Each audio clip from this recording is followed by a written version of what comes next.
Welcome. Baga jiraattan akkam jirtan kabajamtoota hordoftoota kiyyaa. Yeroo xiqqoo takkaaf badeetiin ture. Inshaallah itti fufinsaan itti fufuun na fakkaata booda anis hojii wayitii wal qixxeessu ture kanaaf hin badee. Warri YouTube kiyya subscribe naa gootan kan barnoota irraa argattan hedduu galatoomaan isiniin jaa. Sagantaan keenya kaarraa wanni irraa haasofnu waa'ee akkamiinii daldala xiqqaa tokko yoo daldala xiqqaa qabaatte akkamiin guddifta. Daldala xiqqaa tokko akkamiin guddifta haja'u irraa odeessinaa.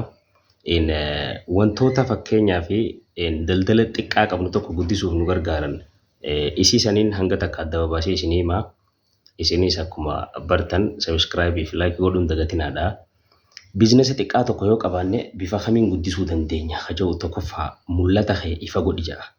Mul'ata kee ifa godhu jechuun ati barbaachisummaa daldala keetii eessarraa garam akka oofuu deemtu haram akkasii deemu ka barbaaddu ifa gootee lafa kaa'uu jechuudha. Yoo waan san ifa gootee lafan keenye karaa deemtuu fi bakka itti deemtuun beektu jechuudha. Kanaaf daldala kee xiqqaa tokko guddisuuf dura mul'ata ifa ta'e qabaadhu jechuudha. Yoo fakkeenyaaf daldala xiqqaa tokko qabaatte isa kana fuudheetiin sadarkaa addunyaatti guddisa mul'ata jiru lafa kaa'aa jechuudha si barbaachisa jechuudha. Kuni maal si godha mul'atni kee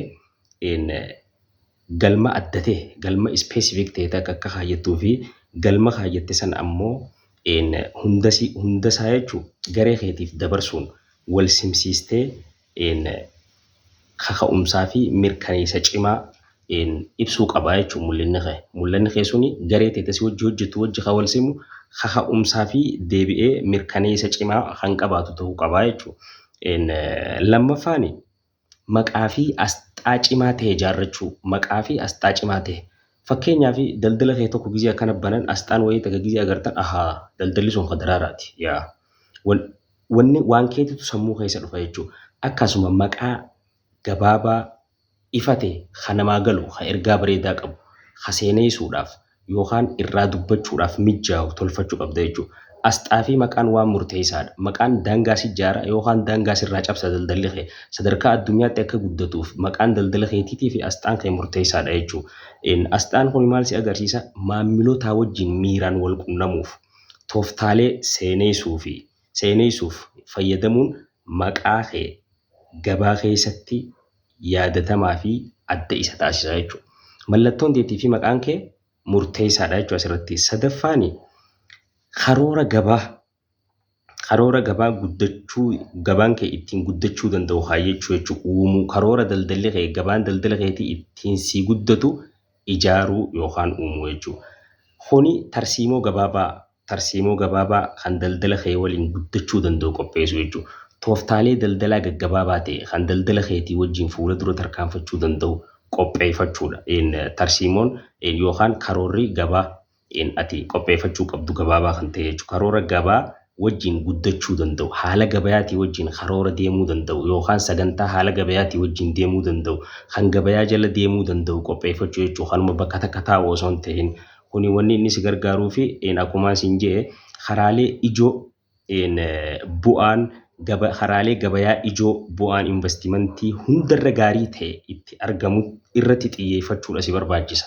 Waan kana qopheessuuf akkasumas tattaaffii gabaa kee fooyyessuu fi guddisuuf mala daataa irratti hundaa'e mala saayinsii irratti hundaa'e qopheeffachuudha si barbaachisa jechuudha.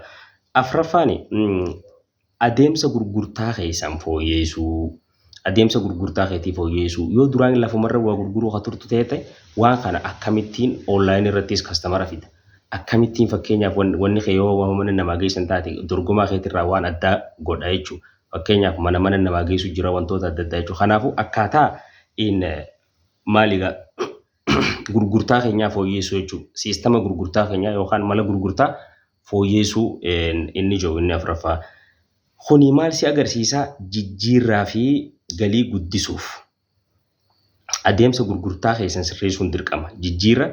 Jijjiirraa fi galii kee guddisuuf adeemsa gurgurtaa jijjiiruun yookaan fooyyessuun dirqama jechuudha.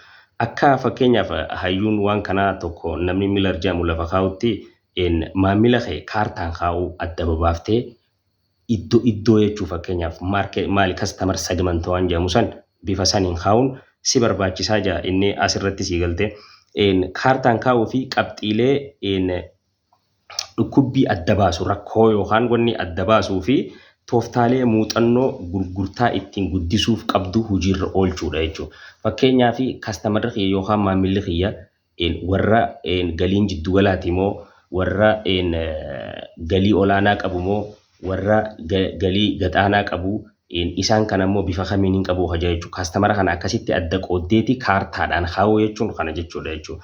Inni shanaffaa maamiltoota tursiisuu irratti xiyyeeffachuu. Yeroo baay'ee maamila haarawaa fiduuf jarjaruu dura maamila duraan qabdu tursiisuu irratti xiyyeeffattee maamila haarawaa fiduu irratti daleedaa jechuudha. Maamila duraan qabdu fakkeenyaaf karaa biraa oofaa maamila duraan qabdu ari'aa maamila haarawaa fidaan hin taatu jechuudha. Tooftaalee maamiloota jiran tursiisuu fi daldala irra deddeebi'amee hojjetamu deddeebi'iin hojjetamu jajjabeessuu irratti investi godhuu qabna jechuudha. Yeruma investi goonuu tooftaalee daldala deddeebi'ee hojjetamu repeated hadaddafee waa jalaa gurguramee jalaa bahee wanni jedhuu fi irratti xiyyeeffachuudha. Kuni maamila kee tursiisuudhaaf si fayyada jaa ammas. Sagantaa amanamummaa hojiirra oolchuu maamila keetiif amanamaa ta'uu jechuudha. Sagantaa amanamaa ta'e hojiirra oolchuu tajaajila maamiltoota adda ta'e kennuu fi akkana jechuun maamiltoota VIP ta'an honest yookaan maamiltoota amanamoo ta'anii jira isaan kanaaf tajaajila adda ta'e kennuu fi danda'uudha jechuudha. Kuni maal si godha maamilli keekaa yeroo hunda amanamaa yeroo hunda argamu suni tajaajila addaa gizee kenniteef warra silaa yeroo fedhe dhufee baraarii wajjin walqixa ta'uu qabu mirga addaa qabaachuu qaba jechuudha si galte. Akkana jechuun maamila duraan ture sanii jabeessuu jechuudha. Kuni ammoo maamila haarawaa fidaa deemaa jechuudha. Maamiltoota kee waliin yeroo hunda hirmaachuun hariiroo yeroo dheeraa ijaaruu jechuudha. Maamiltoota kee wajjin hariiroo yeroo dheeraa jiraachuu maaliif hawaasummaa irratti wajjin hirmaattee waan adda addaa irratti waan rakkoo hawaasa keessa dhufu irratti waan adda addaa wajjin hirmaattee hariiroo isaanii wajjin qabdu yeroo dheeraaf ijaaruun si barbaachisaadha jechuudha. Inni jahaffaa garee cimaa ijaaruudha. Garee cimaa ijaaruu fakkeenyaaf garee dandeettii qabu kan mul'ataa fi gatii kee qooddachuu danda'u mul'ataa fi gatii daldala ati guddisuu deemtu kana si wajjin qooddachuu danda'u ijaaruu jechuudha. Garee cimoo yaada kee si wajjin qooddachuu danda'u san ijaaruu si barbaachisa jechuudha. Barbaachisummaan hooggansaa bu'a qabeessa barbaachisummaan hooggansa bu'a qabeessaa qunnamtii ifa ta'ee fi aadaa hojii gaarii tumsaa fi halaqa of keessaa qabu uumaa jechuudha. Kanaaf akkaate amma hooggansa daldala saniitti maal si barbaachisa warra sii gajjiru garee cimtuu garee akka malee cimtuu yaada kaayyoo mul'ataa fi sii galtee maali hojii ta'e si wajjin qooddachuu danda'u. Hamiira waan kiyyummaan itti dhagamuu danda'u qopheessuutu si barbaachisa jaaruutu si barbaachisa jechuudha. Garee yaada gamaa gamana facaaftu yookaan yeroo ati asiin hojjettu garas deemtu osoo hin ta'in garee yaadaa fi mul'ata waliin qooddachuu dandeessan ijaaruutu sirraa barbaachisa jechuudha.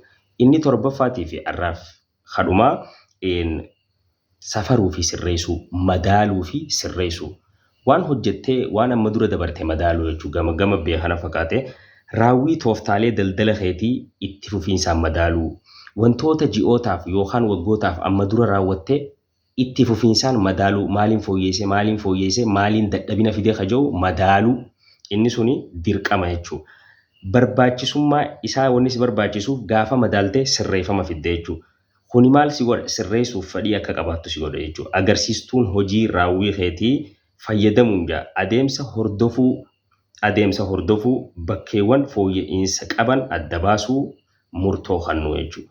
Gaafa safartee waan takka lafa keesse adeemsa daldala keetii jala deemtaa bakka dadhabinni jiru adda baafattaa erga bakka san adda baafatte booda ammoo eessaan fooyyeessuu qaba.